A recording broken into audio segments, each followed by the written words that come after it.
Chris Carter here on the Locked On Steelers podcast. Rookie camp is over. I was there. I want to give you a breakdown of things that we saw specifically about this new young offensive line. All that here and more on the Locked On Steelers podcast. Let's get into it. You are Locked On Steelers, your daily Pittsburgh Steelers podcast, part of the Locked On Podcast Network, your team every day.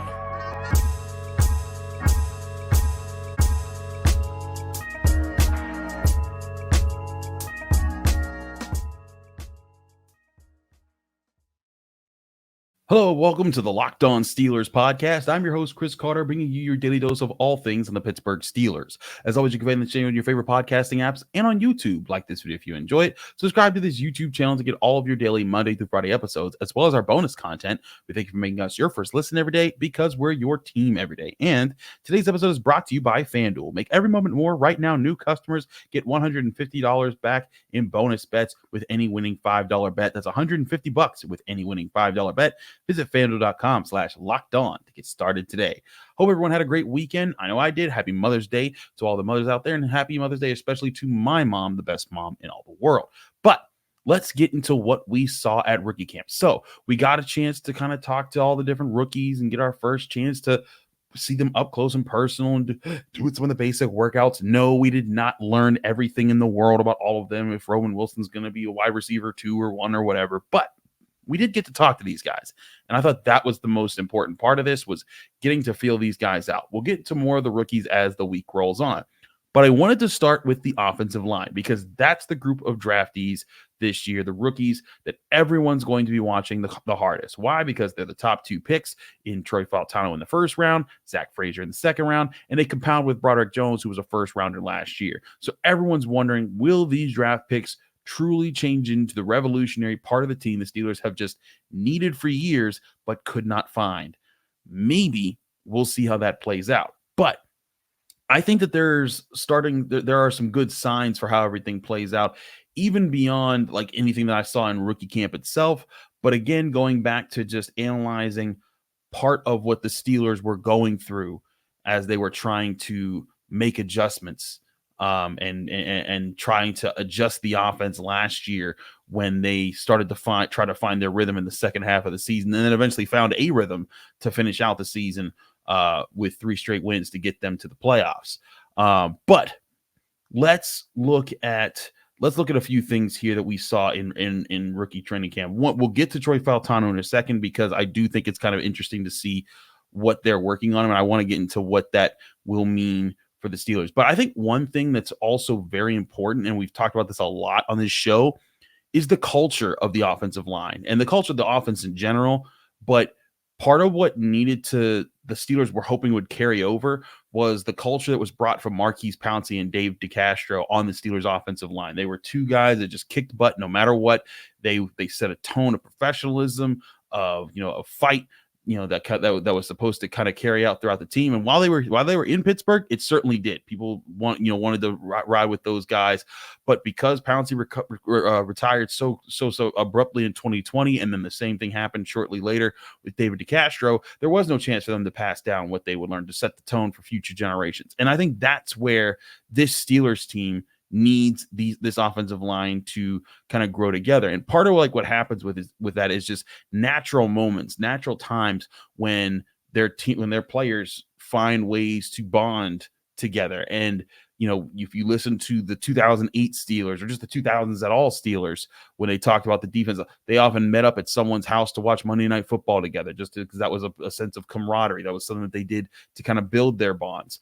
And I thought Zach Frazier, the new center the Steelers drafted out of West Virginia, I thought he gave some decent examples of the Steelers' offensive line. Remember, they drafted 3 offensive linemen, not just him and Troy Fautanu, but also Mason McCormick out of South Dakota State. So now you have 3 young offensive linemen who project to be part of the future of this team. And I thought it was really interesting how Zach Frazier talked about how they're already bonding and how things like that are natural, but also there are things that they're going with. Let's get to what Zach Frazier did say, and this was after the first day of practices Friday last week. I don't know how well you got to know Mason and Troy, already, but I mean, in theory, you guys might be together for a long time, same position. Was it cool to first time getting a feel with the two of them, and maybe, for years and years you could be together like that? Yeah.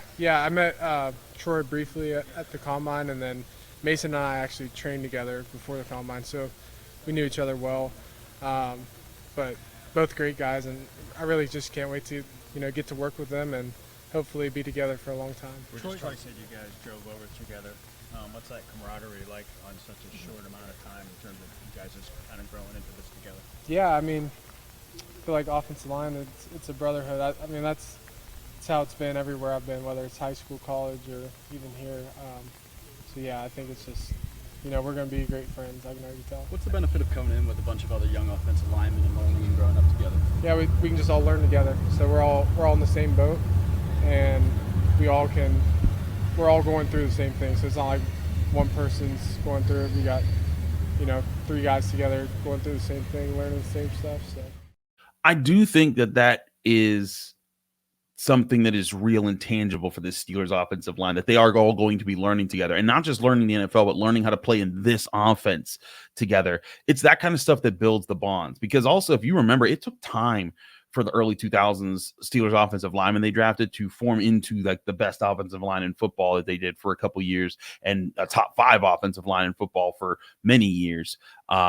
It took time for that to gel. If you remember, like back in, I think it was 2012 or 2013, I think it was 2013, when David DeCastro in the first game of the season tried to do a cut block on a defensive tackle and accidentally took out Marquise Pouncey, and then he was injured for the rest of the year.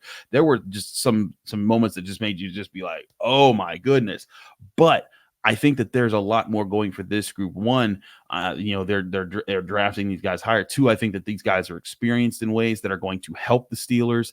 And I also think that, as you're hearing, like Zach Frazier, he's driving Joey Fautanu over. I think them coming up together in the same year for that group, and then filling in with Broderick Jones from last year, I think this has the chance to kind of add a sense of pride to this group, that it's not just that they're young. It's not just that they're coming in at the same time. They're coming in to set a tone for the Steelers for the future, just to be the team to be the group of guys that say, hey, enough's enough for the Steelers. We're getting back to the basics here. We're running the football over on you guys. We're dominating this space, and that's what the Steelers want to get back to. And part of that needs connection, needs guys to believe in what you're doing, and needs that teamwork reset that we've been talking about, that the Steelers needed, from past years where their offense just didn't have leaders on it. So I hear Zach Frazier and what he's doing there and what he's thinking there. But I really think that part of this stems back to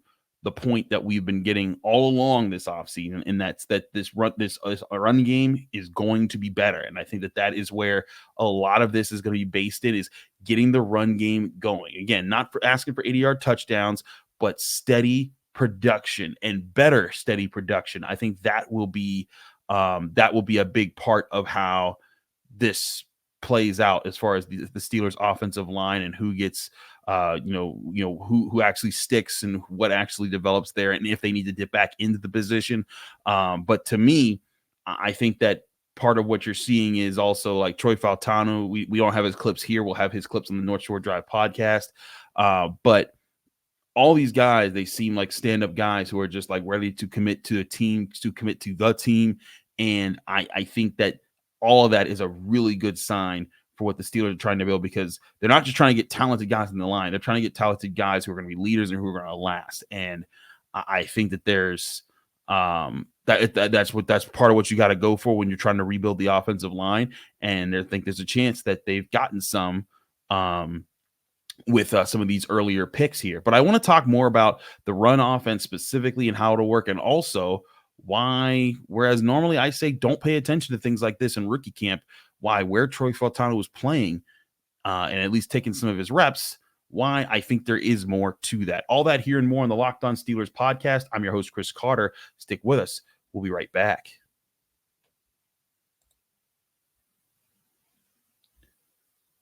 But first, I want to remind you that this show is brought to you by eBay Motors. Passion, drive, and patience, that's what brings home the winning trophy, and it's also what keeps your ride or die alive.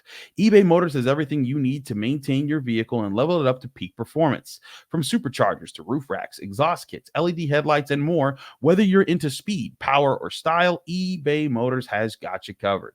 With over 122 million parts for your number one ride or die, you'll always find exactly what you're looking for, and with eBay's Guaranteed Fit, your part is guaranteed to fit your ride every time or your money back. Because with eBay Motors, you're burning cash, not rubber. You're burning rubber, not cash. Excuse me. You're not burning cash there. With all the parts that you need at the price that you want, it's easy to turn your car into the MVP and bring home that win. Keep your ride or die alive at ebaymotors.com.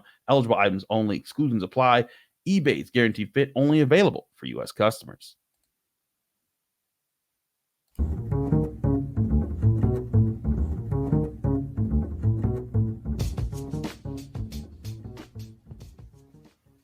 We're back here on the Locked On Steelers podcast. I'm your host, Chris Carter. We continue our coverage or talk about what happened at rookie camp. I talked about the camaraderie in the offensive line in the first segment and talking about this group coming together. But now I want to flip to a topic that it has been a big talking point for a lot of Steelers fans and will continue to be a talking point for a lot of Steelers fans until we see how officially everyone lines up. But the question that everyone's been racking their brain around is where Troy Fautanu will line up for the Pittsburgh Steelers. Now, if you were watching the Final Word on Channel 11 WPXI, where I was part of it, three of our guests that we have here frequently were on that show, Alan Saunders, Mike DeFable, and Jenna Harner. So shout out to all of them.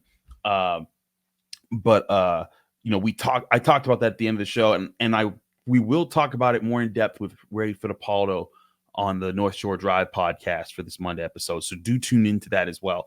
But I wanted to talk about it here in the second segment a little bit more because I think there's also more meat on the bone about the potential about what Fautanu can bring if he does go to right tackle. I also want to preface this with this. Troy Fautanu was drafted by the Steelers to be the right tackle. This does not mean that they have to put him there. It does not mean that they will do this no matter what. They are going to keep an open mind.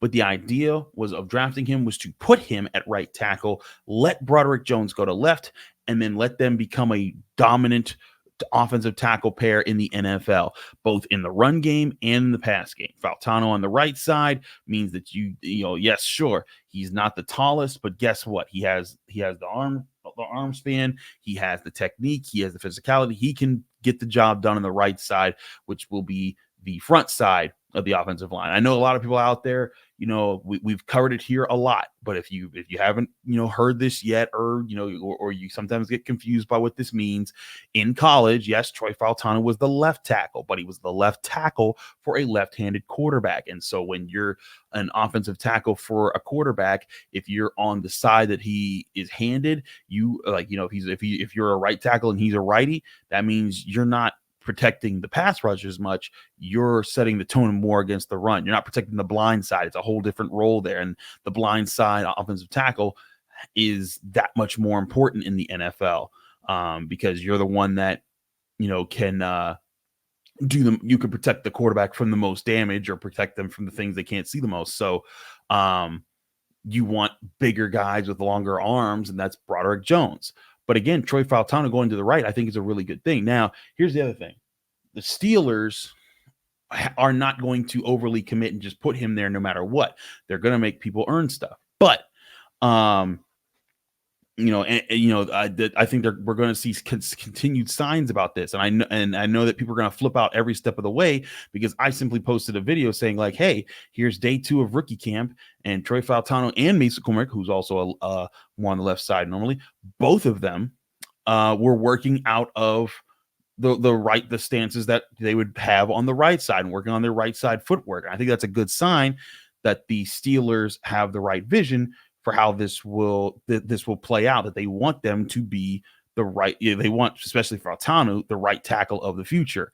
And again, his athleticism really helps with that. And I really think part of this also stems back to what the Steelers did last year and the difference that it made when Broderick Jones took over right tackle. And now if you're talking about a Broderick Jones that takes over left tackle and Fautanu takes over right, so no Dan Moore, and you get a center in Zach Frazier, who's going to be better than Mason Cole at least, you're getting a squad that's going to be able to dominate the line of scrimmage, which is what the Steelers have been talking about. And there's one specific stat. I know that you probably heard me talk about how when Broderick Jones became a starter, things changed. And I've talked about how the Steelers were the number 2 rushing offense in the NFL during that span last year when it was the second half of the season. I think it was the last 9 games that they played. The Steelers had the second best rushing offense in the NFL. But I want to go over another stat that exemplifies that it was the offensive line that played the biggest role in that change because of the way they were blocking off the ball, because of the difference that they made. We'll get into that here in a minute on the Locked On Steelers podcast. I'm your host, Chris Carter. We still have a lot to discuss there. But again, before we get to that commercial break, I want to finish my point here about Fautanu. I know that it's going to take time to get his footwork right. I know it's got time to get his hand placement right, but this is a guy who's a veteran in college football. He's not raw. He's a guy that I think will be ready to switch, ready to adapt, and ready to take on the things. And that's what the Steelers need. They need guys who are ready to be adaptable to situations, guys that are really ready to take on certain challenges, and guys that are going to be able to set tones in the right way. And I think that's where the Steelers are hoping to get Fautanu at the best spot there, is that he can come in, learn what he needs to learn, and fit in at right tackle, and just be a plug and play guy that changes the line of scrimmage for the Steelers more often than not, and pushing forward in doing so. Again, when I look at the Steelers offensive line and see this group, you're talking about a group of guys who are across the board physical. Zach Frazier's a physical man. That's why he's a high school wrestler. Had a great record, did great stuff there. Fautanu, athletic, physical, aggressive. You'll want him as part of that. And then Broderick Jones, like the specimen at offensive tackle that he was last year. And then again, the numbers speak for themselves as far as what his contributions were this year. I just think it all adds up to the Steelers offensive line being better this year. And what does better mean as far as production for this offense and changing the emphasis here? I think it could mean a whole lot more than people realize. And I want to go over a specific stat that I was hinting at earlier for you all to digest here about why the offensive line made such a big difference last year and why it can make even more of a difference this year. We'll go over that here in a minute on the Locked On Steelers podcast. I'm your host, Chris Carter. Stick with us. We'll be right back. But first, I want to remind you that this show is also brought to you by FanDuel Sportsbook, the #1 sportsbook in America. It's playoff time in the NBA and the NHL, and baseball is in full swing. That makes FanDuel the right place to bet on every single game in all those leagues. Right now, new customers can get $150 back in bonus bets with any winning $5 or more bet that they make right now on FanDuel Sportsbook, the #1 sportsbook in America. That's $150 that you can use on point spreads, money lines, player props, and so much more. Bet on everything from slap shots to home runs to slam dunks, all in an app that's safe, secure, and super easy to use. Just visit FanDuel.com/lockedon and you'll make your first bet a big win. With the $5 or more bet, they can get you $150 back in bonus bets. That's FanDuel.com/lockedon for new customers to get $150 back in bonus bets if your first bet of $5 or more wins. And that's from FanDuel, America's #1 sportsbook.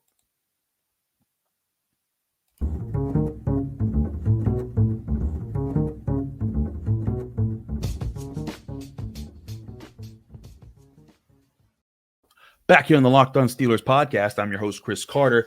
I want to get to the stat that I was hinting at earlier about how different the run game can be if this offensive line, one, doesn't get hurt because injuries are a big part of everything, but also two, this offensive line is as it's being advertised, that Zach Frazier's just better than Mason Cole. Doesn't have to be, all pro, just better than Mason Cole. If the combination of Broderick Jones and Troy Fautanu are better than Dan Moore Jr. and Chuks Okorafor, which they absolutely should be. And if Broderick Jones and Troy Fautanu is better than Broderick Jones and Dan Moore, which you're assuming it could be. All those things make sense. Make sense. But I especially want to pull up some interesting numbers to help you understand how big the offensive line made a difference last season. Now, in general, on the season, one thing you always talk about, and I talk about this with Najee Harris especially, one way to tell how the offensive line is doing in the run game is seeing yards before contact. How far does the running back get before they are first contacted by the defense?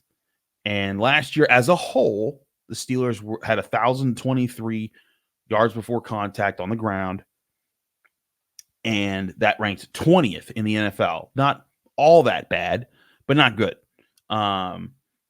And comparatively, that he kind of like been in the middle of where they had been. In 2022, they actually ranked 14th in yards before contact, which was kind of wild, with 1,331 yards.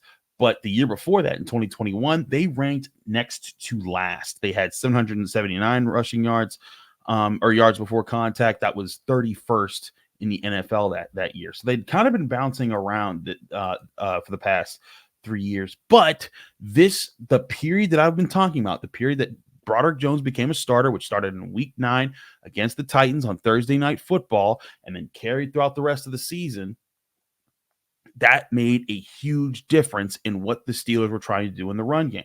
As I said, on the season, they ranked 20th. But in those first, 8-9 games that they played, they ranked dead last in yards before carry, or yards before contact, excuse me.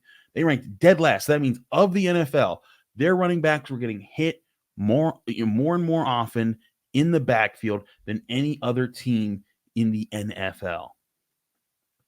That's pretty rough. They're getting the fewest yards before their running backs have to deal with contact and have to deal with breaking a tackle. But once Broderick Jones, and that's weeks 1 to 8, when Broderick Jones wasn't a starter, and it was Chukwuekorfor and Dan Moore Jr. and Mason Cole and all them. When they put Broderick Jones in on the right side in place of Chukwuekorfor, as I've said before, they became the number 2 rushing offense in the NFL in that span.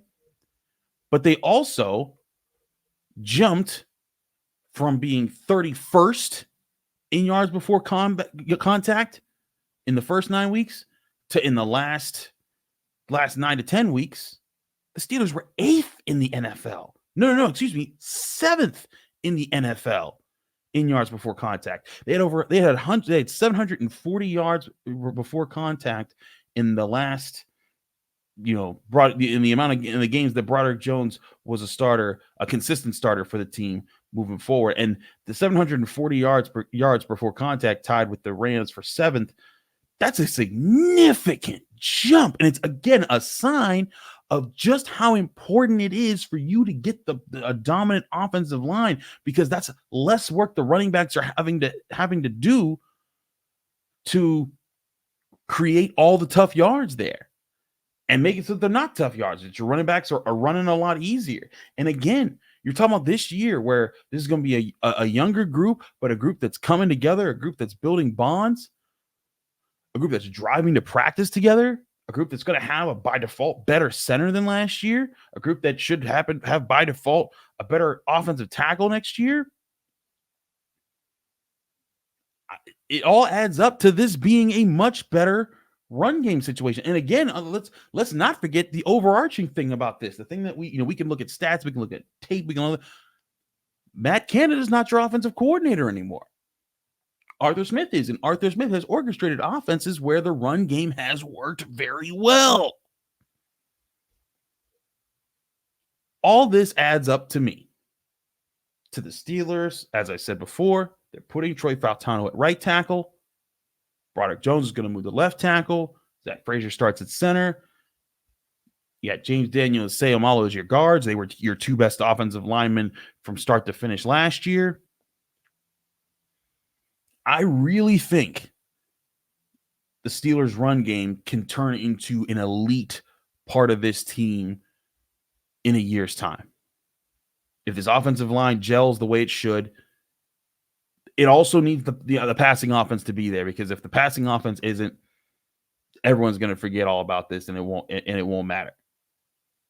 They need Russell Wilson or Justin Fields or whoever is going to be the starting quarterback to just balance things, because the run game can't take off randomly. It has to kind of, be set up. It has to have strong days. It has to kind of build momentum.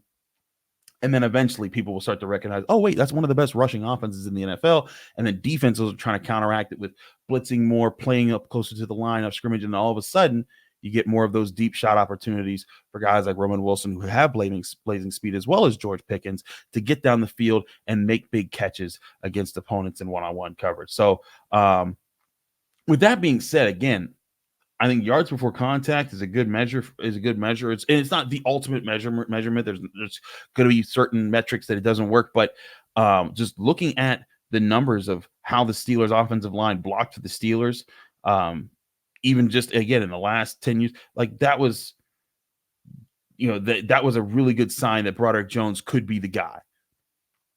And if he is the guy, they move him to left tackle, great, because I think Troy Fautanu could be the guy at offensive tackle. I also think Zach Frazier can be that. It is very interesting to see how this is going to play out. It's very interesting to see the Steelers emphasizing getting Fautanu and McCormick's time working on the right side to keep everyone guessing. But I really do think that the primary goal here isn't to be cute about anything, isn't to be completely off guard. It's they want the bullies who are going to bully people off the ball. They want the guys who are going to make the big decisions. They want to they want to be able to say, like, hey, we're the people that run this offense, not necessarily just the quarterback position, the offensive line. I think the Steelers want the offensive line to take pride in that and to get back to being like that the way they were before their guys retired. So all that being said, don't read too much into thinking that Fautanu is just it has to and only can play right tackle. But I do think that is the considered focus of the Steelers, and they're going to take their time working to make that happen. But as far as the impact of a really good to great offensive line, and I even say and how that impacts things, go look at what the Steelers numbers were in yards before contact. From week 9 on, when the Steelers put in Broderick Jones as the consistent starter versus up to week 9, where they went from ranked 31st up to week 9 to 8th after for the last 9 games of the season. But what do you think about the Steelers offense? Is the run game going to flourish? Is this offensive line going to take off? We'll talk more about that as the weeks roll on here and we get ready for OTAs, which start next week, when we get a better chance to talk to a lot of people on the Steelers organization during those practices. That'll be a lot of fun, but we still have a lot more to cover. I want to talk about Roman Wilson more, because we had some really good tidbits from him when we talked to him, and I think there was also some really good insight on a lot of factors there. We'll deal with that tomorrow on the Locked On Steelers podcast. I'm your host, Chris Carter. Thanks so much for tuning in to the Locked On Steelers podcast. Follow me on Twitter and Instagram at Carter Critiques. Read my work at the Pittsburgh Post-Gazette, post-gazette.com. Find me here on the Locked On Steelers podcast every day, Monday through Friday, breaking down your Pittsburgh Steelers right here on the Locked On Steelers podcast.